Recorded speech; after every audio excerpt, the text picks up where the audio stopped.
প্ৰিপেয়াৰেশ্যনলৈ আপোনালোকক স্বাগতম। সো আজি আকৌ আমি এটা স্কিল টেষ্টৰ লেকচাৰত কিছুমান প্ৰেক্টিকেলছ শিকিবলৈ গৈ আছো যিখিনি নেকি আপোনালোকৰ কাৰণে বহুতেই important and I'm trying my best to include almost everything so that you are not going to face any problem during the practical test. আমি এনেকে প্ৰিপেয়াৰেশ্যন কৰিব লাগিব আমি যাতে সৰু সৰু যিমানখিনি কমাণ্ডছৰ পৰা আদি কৰি যিমানখিনি টেকনলজি আছে আমি জানিব লাগিব। Now, আজি প্ৰথম যেটো আমি শিকিবলৈ গৈ আছো আপোনালোকৰ হয়তো মনত আছে কালি ক্লাছটোত আমি এই প্যাৰাগ্ৰাফটোৰ ওপৰত কাম কৰি আছিলো। Now, হাই ইয়াৰ এইচৰ আগলৈ আপোনালোকে কাৰ্সৰডাল আনিলে তাৰ পিছত আপোনালোকে দেখিলে যে হোমৰ এইখিনিত মোৰ মাউস কাৰ্সৰটোলৈ লক্ষ্য কৰিব ইনক্ৰিজ ইনডেন্ট decrease indent বুলি দুটা অপচন আছে। Now এই increase indent আৰু decrease indent মানে কি আমি জানো আহক। Increase indent মানে হৈছে increase the indent level of the paragraph. So এবাৰ ক্লিক কৰক। So আপোনালোকে কি দেখিলে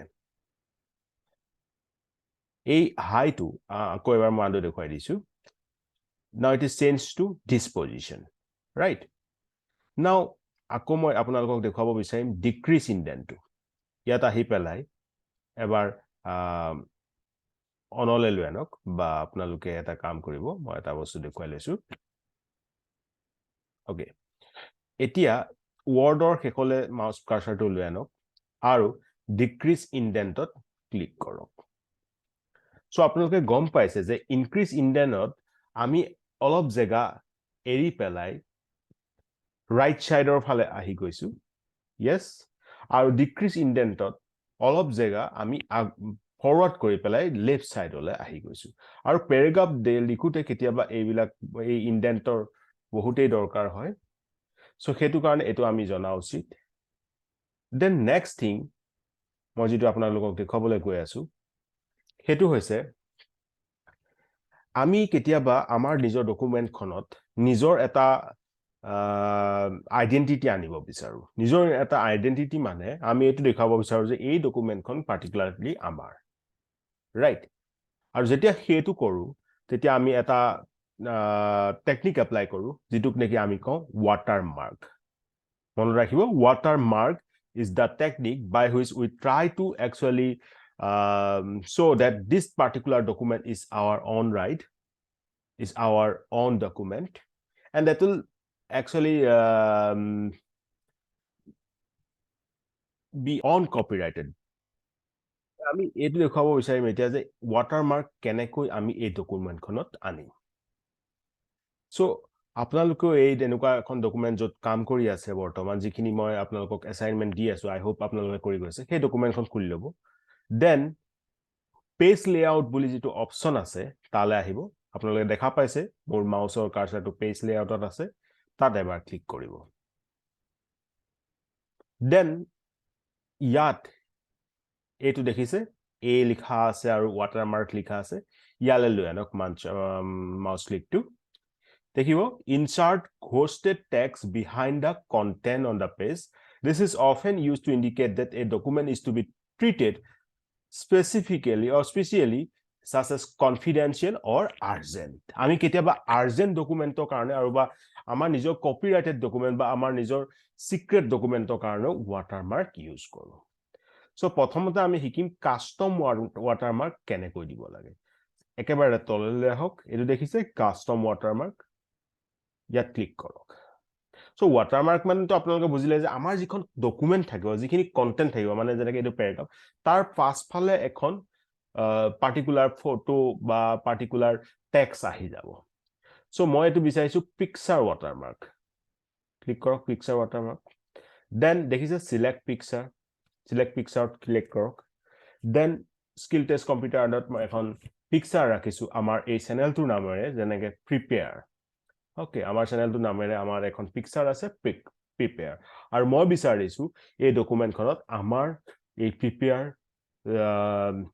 পিক্সখন বা প্ৰিপেয়াৰ আইডেন্টিটিটো আহি যায় যেন সো ক্লিক কৰক এতিয়া স্কেলটো আপোনালোকে যেনেকৈ বিচাৰে মানে 100% 50% 200% যি বিচাৰে বা মই এটো অটো সিলেক্ট কৰিছো দেখিছে wash out বুলি অপচন এটা আছে wash out to ক্লিক কৰা আছে বাই ডিফল্ট ৰাখক জাস্ট ওকে কৰক ঠিক আছে এটা কি পৰিৱৰ্তন দেখিলে ৰব মই দেখুৱাই দিছো এই ইমেজটো দেখিছে পাছফালে আহি গৈছে ৰাইট প্ৰিপেয়াৰ আহি গৈছে দেখি পাইছে কিন্তু এই ইমেজটো এটা ধোৱা মানে এটা মানে একদম ডাইৰেক্ট স্পষ্টভাৱে অহা নাই যাতে আপোনালোকৰ সম্মুখৰ কন্টেন্ট খিনি পঢ়িবলৈ দিগদাৰ হ'ব এতিয়া যেনেকৈ এই ইমেজটো ইয়াৰ এই টেবুলখনৰ পাছফালে আছে still you can read this table right কোনো প্ৰবলেম হোৱা নাই ঠিক আছে সো এইটো হৈছে আমাৰ ওয়াটাৰমাৰ্ক না আপোনালোকক দেখাবৰ কাৰণে মই এতিয়া এই ওয়াশ আউট ৰব আকৌ মই দেখাইছো ওয়াটাৰমাৰ্ক কলো কাস্টম ওয়াটাৰমাৰ্ক লেগল আহিলো এই যেটো ওয়াশ আউট আছে এটো অতৰাই দি পেলাই চাও আমি কি হ'ব আৰু এতিয়া দেখিব এতিয়া কি ধৰিব পাৰিছে what is the difference you have seen you can see that the whole image depicting as it is in the actual condition or original image ইয়াত কোনো wash out হৈ যোৱা নাই মানে কবলে গলে transparency টো আহি যোৱা নাই কিন্তু এটো আমি নিবিচাৰিম এটো কেতিয়াবা বিচৰা হয় কিন্তু এতিয়া আমি নৰমালি যেনেকৈ আমাৰ এই টেক্সট খিনি আছে তাত এনেকুৱা নিবিচাৰিম যে এই ইমেজটো এই ভাগে আহক ৰাইট আমি বিচাৰিম ইয়াৰ জাস্ট ট্ৰান্সপাৰেন্সি টো মানে অলপ বেছি কৈ থাকক সো কাস্টম ওয়াটাৰমাৰ্কলৈ গৈ পেলাই ওয়াশ আউটত ক্লিক কৰি এপ্লাই কৰি দিলো ঠিক আছে difference you have now seen now text ওয়াটাৰমাৰ্কত আপোনালোকে জি বিচাৰে দিব পাৰে ৰাইট মানে যি টেক্সট আপোনালোকে লিখিব বিচাৰিছে বাট তাৰ কাৰণে মই আকৌ ইয়ালা আহিছো এ দেখিছে কনফিডেন্সিয়েল টু এইবিলাক কিছুমান প্ৰিডিফাইন আপোনাৰ ওয়াটাৰমাৰ্ক আছে যেনেকৈ এটো ক্লিক কৰিলে ইয়াত দেখিছে কনফিডেন্সিয়েল আহি গৈছে yes ধৰিব পাৰিছে তেনেকৈ আপোনালোকে সাপোজ এটো ক্লিক কৰক do not copy আহি গৈছে সো এইখিনি তাহাতৰ যিখিনি আপোনালোকৰ বাই ডিফল্ট অৰ আপোনালোকে ক'ব বিচাৰে যিখিনি আগৰ পৰা আছে ওয়াটাৰমাৰ্ক সেইখিনি আপোনালোকে ইয়াত আনিব পাৰে কিন্তু মই বিচাৰিছো এটো কাস্টম কৰাটো আৰু নাম দিব বিচাৰিছো বেলেগ do not copy হলনি মই দিব বিচাৰিছো say prepare ঠিক আছে font style মই দিব বিচাৰিছো say Cambria CAMBRI ঠিক আছে সাইজ ঠিক আছে লেআউট মই দিব বিচাৰিছো এতিয়া ঠিক আছে হৰাইজন্টাল টো আপোনালোকক দেখাই লৈছো ওকে দেখিছে প্ৰিপেয়াৰ টো আহি গৈছে এটো হৰাইজন্টাল কিয় কৈছো কাৰণ এটো এনেকে দিগলিয়াকে মানে পথালিকৈ আছে ৰাইট নাও এটুক এতিয়া আমি আৰু অলপ চেঞ্জ কৰিম গলু ডায়াগোনাল কৰিলো আপোনালোক দেখুৱাম ডায়াগোনাল হলে কি হয় সব ডায়াগোনাল কৰাৰ পাছত কেনেকৈ আহিছে ধৰিব পাৰিছে আপোনালোকে সো এটো ওয়াটাৰমাৰ্কৰ পৰা আপোনালোকে বুজি পালে যে আমি নিজৰ কনফিডেন্সিয়ালিটি বা নিজৰ কপিৰাইটেড বা নিজৰ এটা আইডেন্টিটি দেখাবৰ কাৰণে আমি ওয়াটাৰমাৰ্ক খিনি ইউজ কৰো ইয়াত আপোনালোকে কালাৰ চেঞ্জ কৰিব পাৰিব লাইক সাপোজ এটো এটা গ্ৰে আসলে গ্ৰে টো এটা ষ্টেণ্ডাৰ্ড কালাৰ বুলি আমি ভাবো ওয়াটাৰমাৰ্কৰ ক্ষেত্ৰত আপোনালোকে নিজৰ ইচ্ছাৰে কালাৰ খিনি চেঞ্জ কৰিব পাৰিব যেনেকৈ মই এতিয়া অৰেঞ্জ কৰি দিলো right so you can change by your own choice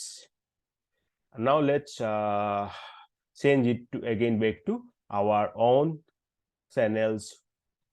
identity that is picture okay of the prepare channel now it is clear okay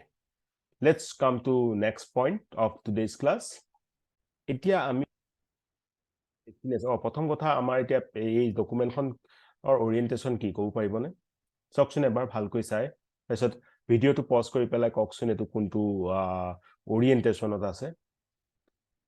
নিশ্চয় মই এতিয়া আকৌ দেখাবলৈ গৈ আছো কি ওৰিয়েন্টেশনত কিন্তু আপোনালোকে এবাৰ গেছ কৰিব কাৰণে ভিডিওটো পজ কৰি পেলাই ককচোন what is the orientation of this document I hope you have answered this by pausing the video in the comment section yes I will check your comment but jitu bhabise hete comment koribo okay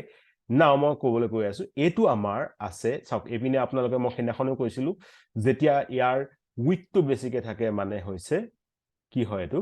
landscape দেখিছে এতিয়া orientation আহিলো landscape আছে আমি বিচাৰো পোৰ্ট্ৰেটটো ভাল লাগে দেখিবলৈ ভাল লাগিছে কেতিয়াবা ল্যান্ডস্কেপৰ দৰকাৰ হয় কেতিয়াবা পোৰ্ট্ৰেট তো ডোন্ট ওয়াৰি যেতিয়া যেটো দৰকাৰ হ'ব আপোনালোকক কৈ দিয়া হয় ঠিক আছে নাও এতিয়া মই কি বিচাৰিছো যে এই পেজ কিনে এটা দেখিছে ইয়াত একো বৰ্ডাৰ নাই বৰ্ডাৰ মানে হৈছে চাৰিওফালে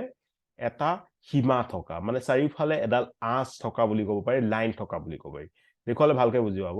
সো সেইটো কাৰণেও পেজ সাপোজ হোমত আছে পেজ লেয়াৰটোলৈ আহিব আৰু পেজ বৰ্ডাৰ বুলি অপচনটো পাব ক্লিক কৰিব এতিয়া নন হৈ আছে দেখিছে কাৰণ এটাত কোনো বৰ্ডাৰ নাই মই বিচাৰিছো বক্স ওকে বক্সত ক্লিক কৰক whole document now see what is the difference দেখা পাইছে এই বৰ্ডাৰটো আহি গৈছে এটো this is also needed for formatting the document yes আপোনালোকে ডিফাৰেন্সটো দেখিব পাৰিব আনডু কৰক ৰিডু কৰক you can see the difference and you can see the look wise of this document I think border dilot বেছি ভাল লাগিছে now border কো আপুনি ফৰমেট কৰিব পাৰিব যেনেকৈ ইয়াত দেখিছে তো straight line কোনো ডট ডট নাই সাপোজ মই এডাল দি দিলো দেখিছে now the border has been changed suppose এটুকে মই কি কৰিব বিচাৰিছো say only my first page only first page ot dilu আৰু দেখিছে এটো অকল মাত্ৰ ফাৰ্স্ট পেজত আহিছে yes suppose but আমি normally border গুটেগিটা ডকুমেন্টত Diu so let's make it to the whole document then আপুনিয়ালকে কালাৰটো বেলেগ এতিয়াটো ব্ল্যাক আছে মই suppose বিচাৰিছো কি কৰিব আছে ৰেড বিচাৰিছো obviously ৰেড নিবিচাৰিম কিন্তু তথাপি মই দেখুৱাই দিছো উইথ টু suppose মই বিচাৰিছো 1 পইণ্ট মানে উইথ অকমান বহাব বিচাৰিছো 1 তকৈ বহাই দিওক 2.14 পইণ্ট then art to আপোনালোকে পাৰিব কি art দিব বিচাৰিছে বা art নিদিয়াকে এবাৰ দেখুৱাই দিছো ওকে কৰক সক বৰ্ডাৰটো ডিফাৰেন্স হৈ গৈছে দেখিবলৈ অলপ কেনেকুৱা লাগিছে আপোনালোকে ধৰিব পাৰিছে ঠিক আছে সো পোৰ্ট্ৰেট গিখনত আপোনালোকে সক ইখন ল্যান্ডস্কেপত আছে সো এটো আমাৰ border yes now you can change it to some different style also so again let's go back to here and art select at this one now apply now you can see that what is the look of our document right কিতেবা দৰকাৰ হয় ন আমি সৰু লছালিৰ কাৰণে যেতিয়া এনেকুৱা ধৰণৰ document বনাও তেতিয়া তেওঁলোকক কমান অ্যাট্ৰাক্টিভ বনাবৰ কাৰণে টেক্সটখিনি অ্যাট্ৰাক্টিভ বনাবৰ কাৰণে এনেকুৱা কৰো সো আপোনালোকে গম পাইছে যে কেনেকৈ আমি টেক্সটখিনি অ্যাট্ৰাক্টিভ বনাও obviously আমি as a matured candidate as a matured person we may not want this type of border okay so let's come back to red one or that black one ঠিক আছে সো বৰ্ডাৰৰ বিষয়ত আপোনালোকে এখিনি জানিব আৰু সাপোজ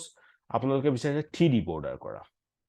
3D গম পাইছে না 3 ডাইমেনশনাল মই দেখুৱাই দিও তেতিয়া গম পাব 3D ক্লিক কৰক আহক সো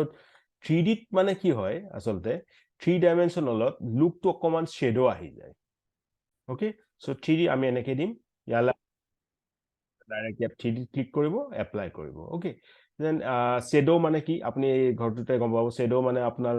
শ্যাডোইছ এটা লুক আহি যায় এন্ড দেন কাস্টম আপোনালোকে নিজৰ ইচ্ছা ডিজাইন কৰিব পাৰে বাট আমি জেনাৰেলি এখিনি দৰকাৰ নহয় আমি বক্সতে ম্যাক্সিমাম কাম কৰো সো এই বক্সত কেনেকৈ কৰিব লাগে হেতু মনত ৰাখিব ঠিক আছে নাও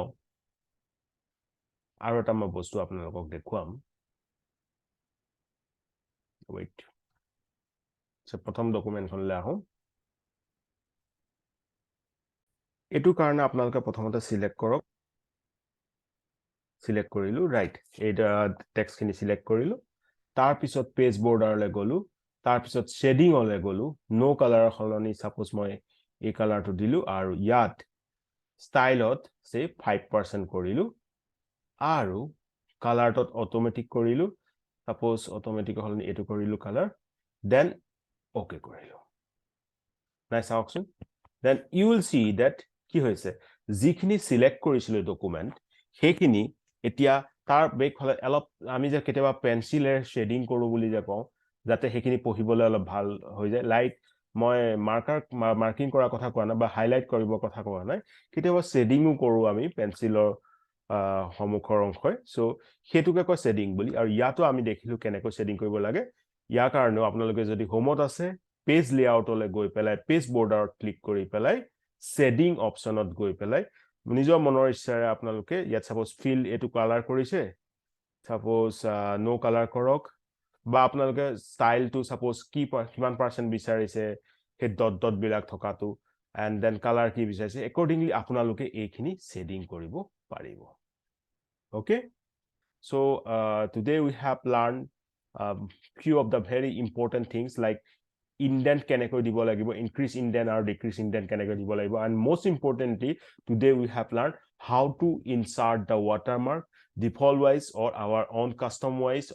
custom wise picture watermark and then we have seen that how to give the page borders in different styles and then how to set a particular paragraph of a document কেনেকৈ এটা particular paragraph document tour setting কৰিব পাৰি হেতু আমি শিকিলো